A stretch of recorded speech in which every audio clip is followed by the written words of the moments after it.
eso lo dejamos para el próximo video. Lo que sí me gustaría compartir con ustedes es el, el Evangelio según San Lucas, el capítulo 24, versículo 13, y habla acerca de unas personas que iban camino a Emaús, unos discípulos que iban camino a Emaús.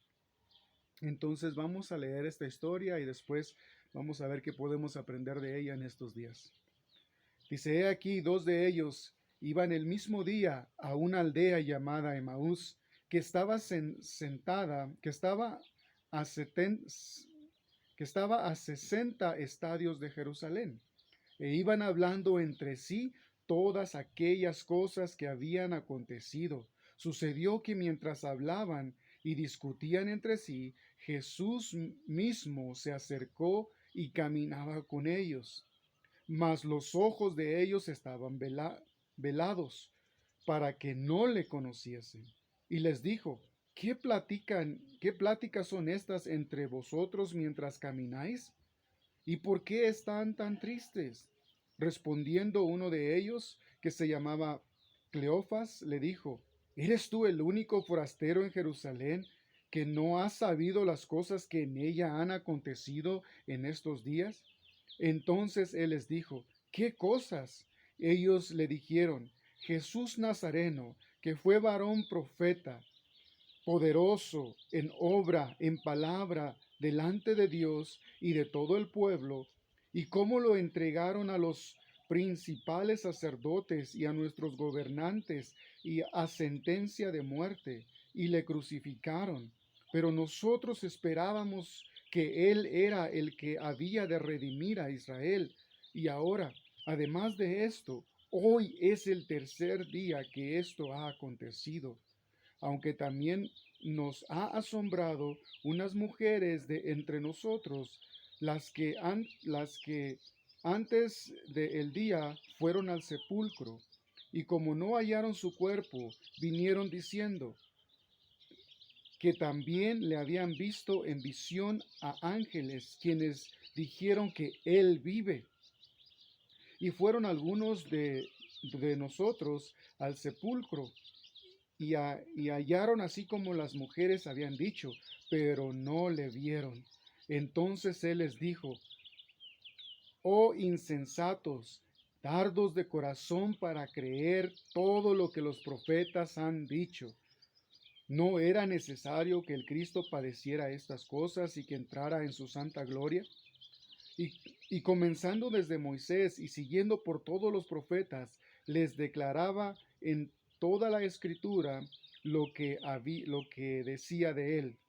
Y llegaron a la aldea a donde iba, y él hizo como que se iba más lejos. Y ellos le obligaron a quedarse, diciendo, quédate con nosotros, porque se hace tarde y el día ya ha declinado. Entró pues Entró pues a quedarse con ellos.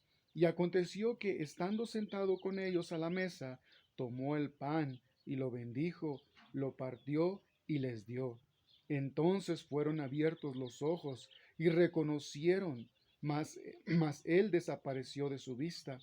Y decían al uno al otro, ¿no ardía nuestro corazón en nosotros mientras caminaban en el camino y mientras nos abría las escrituras?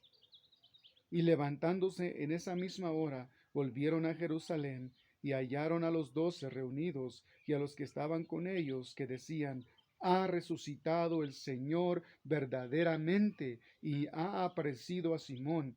Entonces ellos contaban las cosas que les habían acontecido en el camino, como les había reconocido al partir el pan. Aquí estamos viendo una historia de dos personajes que iban camino a Emaús, que iban camino a su lugar de origen, que iban camino a su, podemos decir, a su pasado. ¿Por qué? Porque Jesús les había hablado acerca de que Él era el Hijo de Dios y que mientras Él estuviera aquí las cosas iban a cambiar, que el reino de los cielos se había acercado. Y cuando estuvieron con Jesús, ellos creyeron con todo su corazón, con toda su alma y con todas sus fuerzas. que hasta dieron su vida y dejaron su hogar de origen para ir a buscarlo. Pero pasó una, un evento en los cuales el Señor tenía que ser muerto, tenía que ser sacrificado, como lo decían las Escrituras. Y Jesús una tras otra y tras otra vez les decía que Él tenía que padecer, que Él tenía que tomarse esa copa. Mas sin embargo, no alcanzaron a entender sus discípulos lo que Jesús estaba hablando en esos momentos. Entonces ellos regresaron a su pasado. Ellos cuando ya miraron que su esperanza, que era Jesús, había muerto, se desahuciaron. Se desahuciaron, ya no sabían qué hacer y lo que optaron fue por regresar a Emaús o al lugar de origen o a su pasado, a lo que antes solían hacer. E iban rumbo a su pasado. Eso quiere decir camino a Emaús, como yo lo estoy mirando, que iban hacia su pasado nuevamente, porque su esperanza, Jesús, había muerto. Ellos no sabían que Él ya había resucitado. Bueno, de hecho sí sabían porque dice que unas mujeres les dijeron que había resucitado, pero no creyeron. No creyeron a la palabra de estas mujeres. Entonces se regresaron a su pasado, se regresaron nuevamente a lo que ellos querían hacer. Pero lo bonito y lo maravilloso de nuestro Dios y de nuestro Padre y nuestro Señor Jesús es de que Él no se queda con nada. Es de que cuando Él viene y le habla a una persona y empieza una obra en esta persona, Él la perfecciona.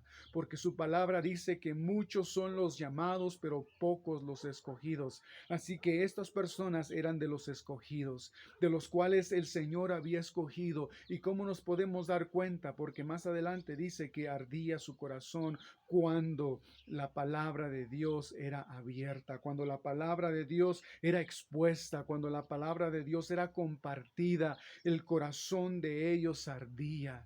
Entonces, hoy en día también el corazón de muchos de nosotros, cuando escuchamos la palabra de Dios, empieza a arder nuestro corazón y solamente queremos estar en la iglesia, solamente queremos escuchar de su palabra. Hay personas que han querido hasta leer la Biblia entera de la hambre que tienen de conocer al Señor Jesús y proponen en su corazón leerla. Hay otras personas que no dejan de asistir a la iglesia. ¿Por qué? Porque arde su corazón. Pero llegan momentos difíciles, llegan momentos de prueba, llegan momentos en los cuales se les va toda su esperanza y dicen, ya no va a pasar esto, ya no va a pasar aquello, y se desesperan, no creen en la palabra del Señor. Y el Señor tuvo que decirle, incrédulos. ¿Por qué son incrédulos? Tienen que creer que el Señor va a terminar la obra que comenzó en ti y que comenzó en mí. Así que si tú vas como estos dos personas que iban camino a Emaús,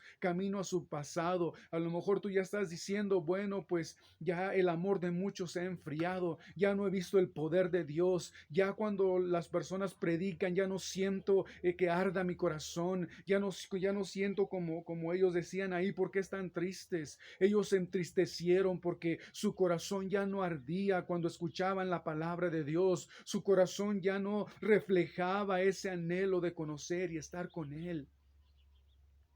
Entonces Jesús viene y empieza a caminar con ellos. Y ese es lo bonito de nuestro Dios, que aquel que comenzó esa buena obra en ti la perfeccionará. Y Él está ahorita caminando contigo. Y sabes una cosa, tus ojos están así velados, como dice aquí. Están tapados para que todavía no le conozcas. ¿Por qué? Porque Él quiere escuchar lo que hay en tu corazón, porque Él quiere mirar lo que hay en tu corazón y que saques todas esas cosas como lo sacaron ellos cuando le dijeron, ¿no eres, que acaso eres tú el único forastero? Fíjese, le llamaron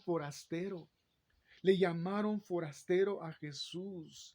Jesús era un hombre que era de ahí mismo, vestía como ellos. ¿Cómo es posible que le hayan llamado forastero? Le llamaron forastero. Y entonces Jesús les empieza a escuchar que ellos están diciendo, eres el único forastero que no ha escuchado. Si todo Jerusalén, toda Judea, toda Samaria, todas las personas aquí alrededor se dieron cuenta lo que pasó, que mataron a nuestro Señor Jesús, lo entregaron, lo crucificaron hace 3 días de todo esto. ¿Qué no sabes tú?, le dicen a Jesús. Y también así como estas personas o como estos discípulos están diciendo eso, también hay muchas personas o muchos cristianos hoy en día que están diciendo eso, que tú eres el único, me dicen a mí, eres el único que no sabe, que ya casi nadie va a la iglesia, que ya casi nadie ora, que ya casi nadie hace cosas para alcanzar el reino de los cielos, para proclamar su reino. ¿No te has dado cuenta que ya han matado a los cristianos o han matado su fe? ¿No te has dado cuenta tú de eso? Si, ¿Que no has ido a las iglesias? Están vacías. ¿Que no has ido a las casas de los cristianos? Ya ni siquiera la Biblia tienen, hasta la quieren vender o regalar. ¿No te has dado cuenta de eso? Que muchas personas están perdiendo su fe. ¿Eres tú el único? ¿Eres tú el único que cree todavía en el poder de Dios? ¿Eres tú el único que cree que Dios puede cambiar, que Dios puede moldear toda vida? ¿Que Él puede sanar? ¿Que Él puede resucitar? ¿Eres tú el único? ¿Que no te has dado cuenta? Mira cómo está todo el mundo ahorita. Se están levantando el mundo en contra de los cristianos. ¿Eres el único que no sabe? ¿No has visto las noticias? ¿No has visto lo que está pasando? ¿Por qué? Porque estas dos personas se estaban dejando guiar por lo que estaban viendo y escuchando. Y en ese momento la mayor parte de gente decía, ya se te murió tu Jesús, ya no va a haber poder de Dios para ti, porque el único que te ayudaba era Jesús. Y le decían, ahí está en la tumba. Y hasta pusieron a los soldados para que nadie se los llevara. Ya murió tu esperanza. Yo me imagino que así les decían a sus cristianos, ¿dónde está tu Dios ahora? ¿Dónde está ese Jesús que tú tanto predicabas? ¿Dónde está Él? ¿Dónde está su poder? ¿Dónde está esto? Yo creo que eso fue lo que estas personas escucharon y se fueron desanimando. Escucharon lo que las personas dijeron, escucharon lo que ellos estaban viendo, que personas se estaban desanimando. Y cuando tú ves que una persona se empieza a desanimar, luego se va otra y otra y otra y otra y otra y otra y se van desanimando hasta que todos se van así. Viene a mi mente cuando Dios le habla a Gedeón y le dice que vaya a pelear, y llevaba mucha gente y le dice a todos los que tengan miedo, diles que se regresen. A todos los que tengan miedo, mejor se regresen. ¿Por qué? Porque si una persona que tiene miedo se transmite el miedo a las demás personas. Así también el desánimo se transmite. Cuando tú ya no vas a la iglesia y te empiezas a desanimar, primero te empiezas a desanimar tú, y luego tu esposo, tu esposa, y luego tus hijos, y empiezan a todos a desanimar. Pero cuando Dios viene a tu vida y a tu corazón, Él viene a animarte, Él viene a restaurarte. Igual estos que iban camino a Emaús decían, ¿no ardía nuestro corazón? ¿No ardía nuestro corazón cuando esto recuerdas aquel momento en el cual tú aceptaste a Cristo como tu Salvador personal y tuviste un encuentro con Él? ¿No ardía tu corazón? ¿No ardía ese corazón?